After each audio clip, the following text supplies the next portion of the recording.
ketemu lagi di Hobi Kayu. Di video sebelumnya kita sudah bahas atau saya sudah share tips-tips ngetes untuk circular saw, tips belinya, terus juga tips kalibrasi.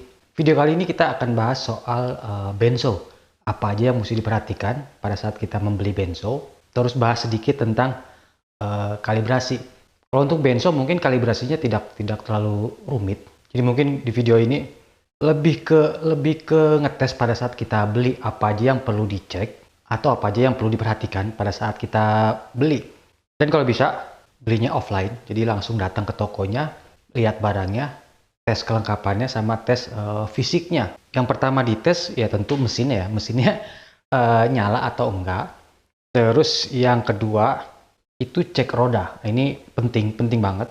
Bantalan rodanya atau karetnya itu semua masih normal, masih bagus, tidak lengket yang jelas, tidak ada yang copot atau tidak ada yang gompal, baik itu yang bawah maupun yang atas. Nah biasanya kalau kita beli, atau kita baru keluarin benzo dari boxnya, itu matanya sudah dipasang, jadi kita putar aja matanya, roda bagian bawah, kita cek karetnya, terus juga cek fisik rodanya, apakah dia ada yang retak atau ada yang cacat, baik yang bawah maupun yang atas. Terus dia bisa berputar sempurna. Terus cek juga kawatnya, sikatnya, itu masih bagus atau enggak, apakah sudah hancur, apakah dia sudah botak. Terus cek juga kondisi giginya atau matanya, ada yang patah atau enggak, ada yang retak atau enggak. Jadi kita tinggal putar aja, cek fisik untuk dalamnya, bearing juga enggak kasar, sama semua pengunci roda itu masih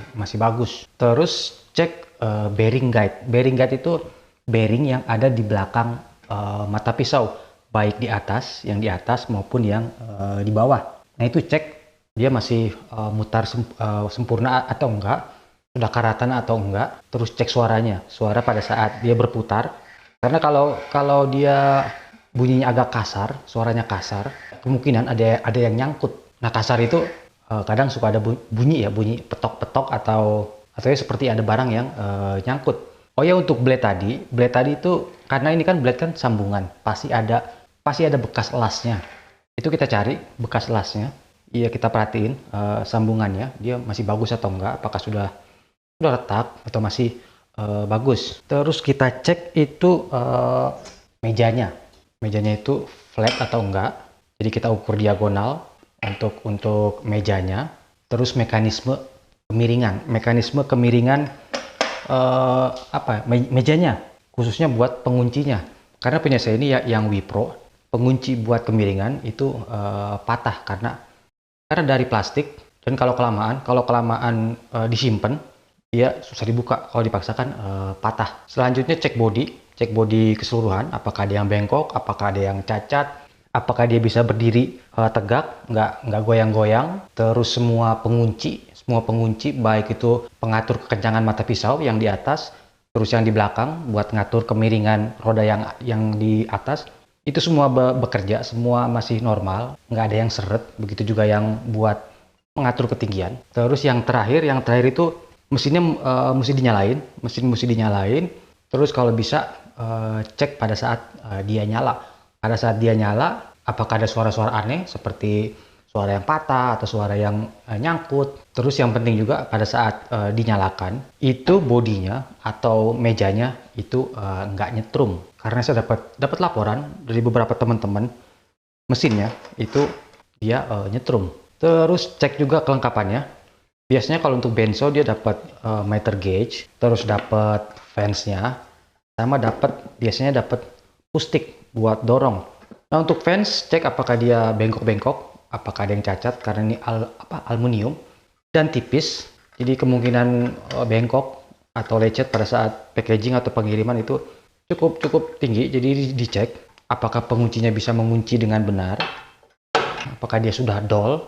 Terus untuk meter gauge-nya dia bisa dibuka, bisa disetting. Kalau untuk oblak ini kayaknya agak susah cari yang presisi ya. Pasti agak ada oblak sedikit, walaupun sedikit.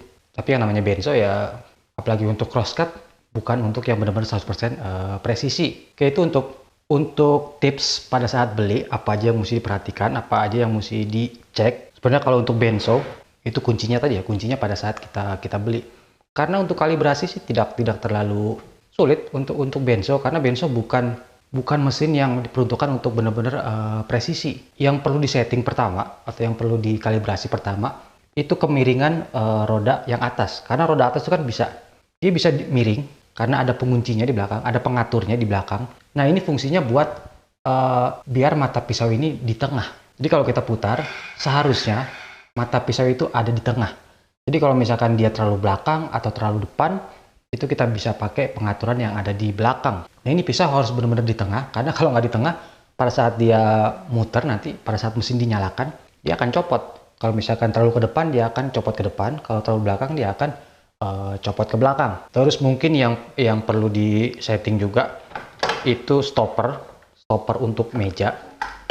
Stopper untuk meja dia 90 derajat. Itu posisinya ada kalau dari depan dia ada sebelah kiri, ada baut yang kita bisa naikin, turunin. Jadi kalau saat kita ngatur kemiringan atau bikin meja 90 derajat, dia mentok. Ya, seperti table saw. Tapi itu bukan sesuatu yang sering kita utak-atik. Jadi biasanya cukup cuma sekali aja.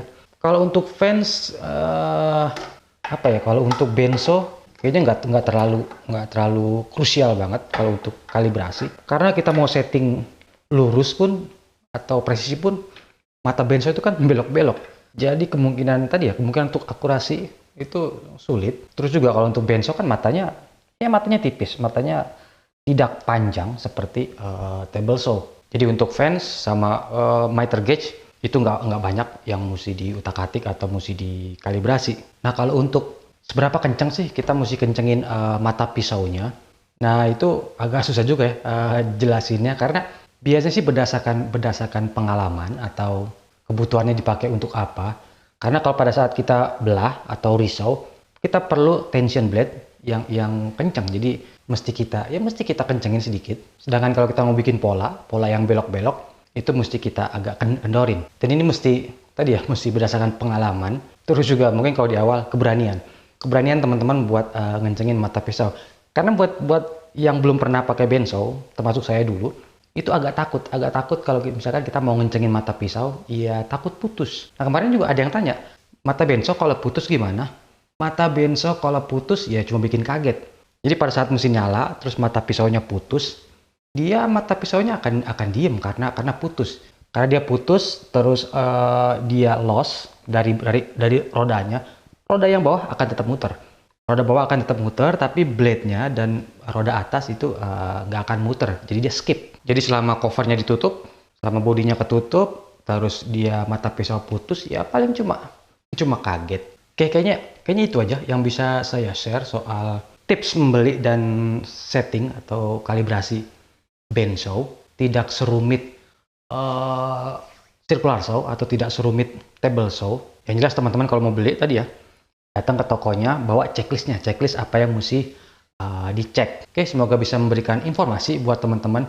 Mungkin ada teman-teman lain yang punya pengalaman, bisa share tips dan triksnya untuk benzo. Bisa share nanti di komentar. Oke, nanti kita ketemu lagi di video-video berikutnya. Sampai jumpa.